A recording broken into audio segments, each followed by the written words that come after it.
Hey guys, how's it going? It is me, Connor or Vertex from Expanse Gaming, and today I am bringing you another thought-provoking live commentary. We're going to be playing some Mosh Pit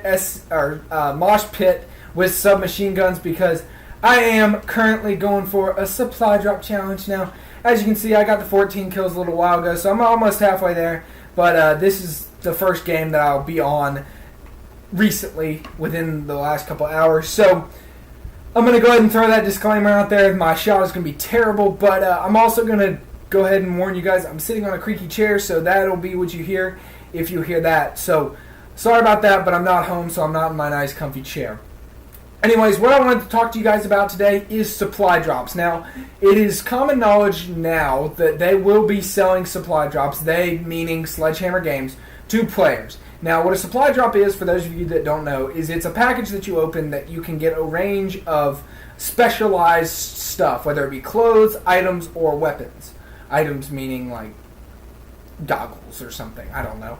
But anyways, basically, until now, they have been earned in Call of Duty gameplay. When you play, what I have calculated as about 30 minutes online to every single 2 missions in the campaign, you get a supply drop. Now, in the campaign, you get some campaign items. Otherwise, you get your own other items. But basically, what happens is you then get to open them, and you're rewarded for playing for a long period of time. And so, basically, I really enjoyed this setup. The reason being is that it adds a little bit of excitement to the game. It gives you something more to work for than just killing people and leveling up. Because, you know, obviously people have been killing people and leveling up for a while now, and it was just kind of time to find something new and basically add more incentive to the regular player. And so getting these new guns with all these new stats and stuff is a great incentivizer. So obviously I am a really big fan of the supply drops. So with that in mind, now I'm going to kind of talk about what's wrong with this situation. Now, by selling in-game, I guess, weapons, in-game items, you're opening up the door for a pay-to-win situation to take place. Now, for those of you that don't know what a pay-to-win is, because it's kind of a term coined by gamers, it's basically when something exclusive is offered to those who pay. And I'm not talking about a membership like a World of Warcraft membership or something like that. This is an item. This is specifically something in-game that's supposed to make you better than the rest of your competitors or your people you're playing with, whoever they might be. So this is very, very prevalent on iPods, iPhones, any mobile device really, that they use it as a way to advertise, hey, we have this free game, we think you should definitely check it out. By the way, to be good at it, you're going to have to pay us $2.99 3 times a week, right? And so it's obviously not very fun. It's looked down upon the gamers. With that said, if you find a game that you really, really enjoy, you always end up seeming to pay it. And this is always something that I've enjoyed about the Call of Duty and really the console community as a whole. They have really done a very good job of staying away from pay to win. With that said, I'm not talking about DLC.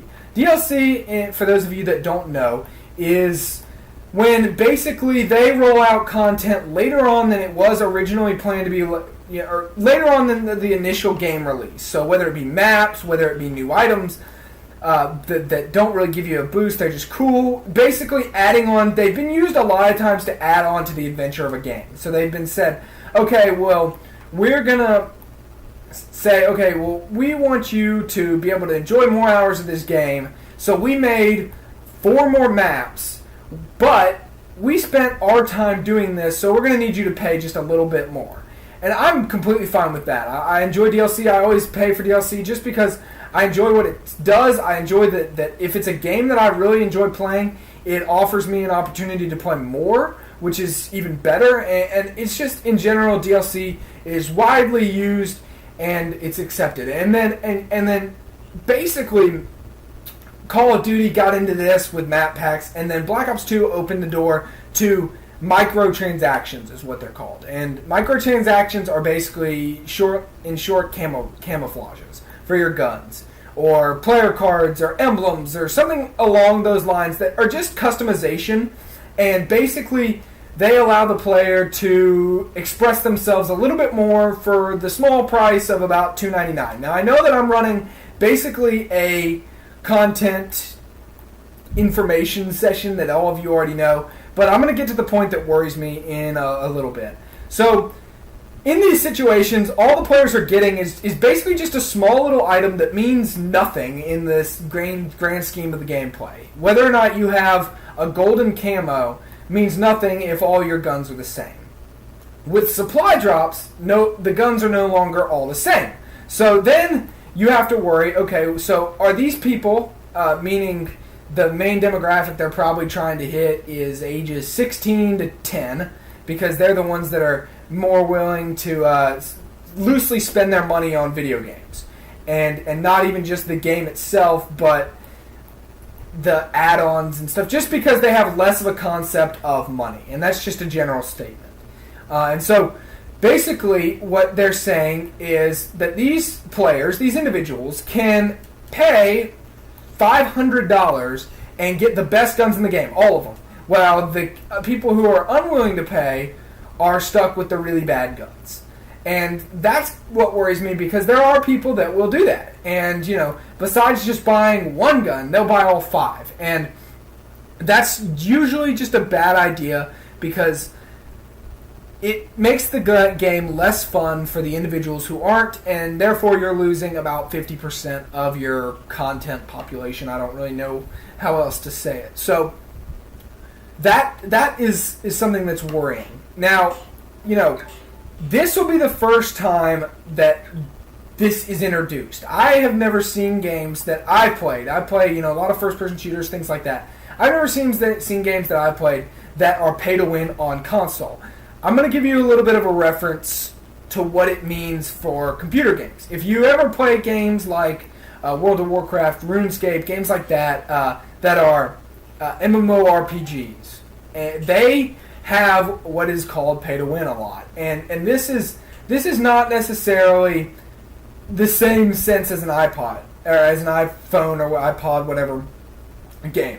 This is a little bit more in depth. They know a little bit more what they're doing in this situation, just because they're more experienced. They've got more older players. They're basically, their gamers are less gullible, if that makes sense. And so basically, they offer up items that are secretly good, or they basically don't advertise that they're giving away all this great stuff. And then it also, besides their little harmless little transactions, it also opens up the outside trading world. And outside trading is when players get together and say, hey, you know what? I'm going to sell my item to this person, or I'm going to sell these for a lesser price. You see this with Microsoft points. Microsoft points have become like a currency, or they did on Xbox 360 a lot more than that I've seen on Microsoft One, or Xbox One, where people are like, okay, I'll perform this modding service for you if you give me 20,000 Microsoft points, or something along the lines. That's just a demonstration, or an example. So it just opens up all these new lanes for the game to become cheap, in my opinion. And this is a lot of people's opinion. So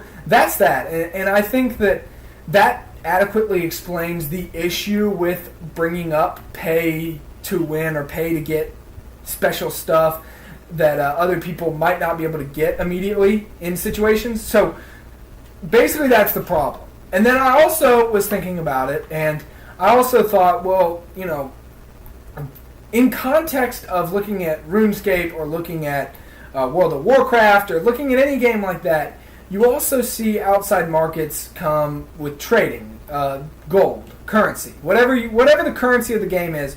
You see people trading real money for that currency from other players, and this is technically illegal by the game. They ban you, whatever, but it doesn't stop players from doing it. And I feel like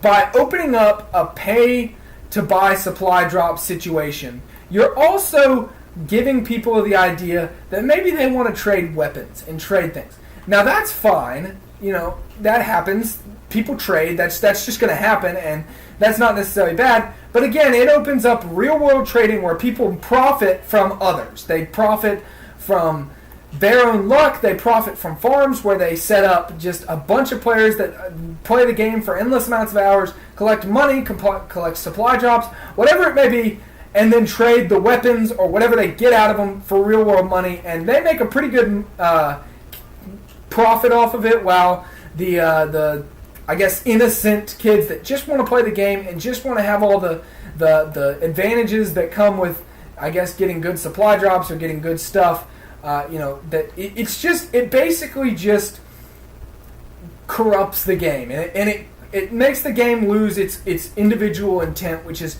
to provide fun at a base price of $60, and then a little bit for DLC. And I understand that Sledgehammer is all about making money. It's a business. They've got tons of employees that slave countless hours making these games for us to enjoy, and I totally respect that.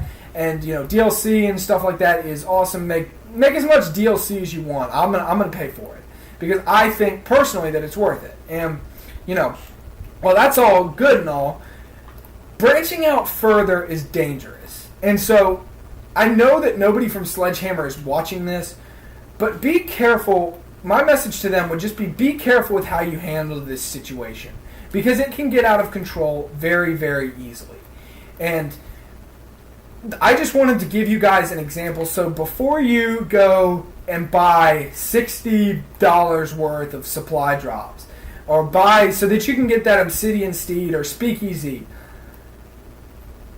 I would caution you guys to think, what's the cost to the other players around you? Now, I know that it doesn't matter and they have the same opportunities, but not everybody is on the same financial playing field, and some people just aren't willing to pay that much, and you can say, oh, well, the tryhards aren't going to pay it anyway, so why, or the casuals aren't going to pay it anyway, so why can't the tryhards have it? And, basically, it's just, I feel like it corrupts the game, and it makes the game lose some of its equal fun. That just makes it an equal competition, and the best player wins.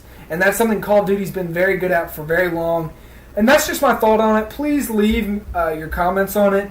I'd love to hear what you are saying, or what you think. As you can see, it's a terrible gameplay I got, but I really wanted to get a live commentary just so that you could see that these are genuine. I don't have notes or anything. So, anyways, until next time, I'll see you guys later. I hope you guys enjoyed this video. Secrets, if you really look at yourself, you would be speechless. What happened to being doctors and teachers? What happened to being your brother's keeper? Nowadays kids more worried about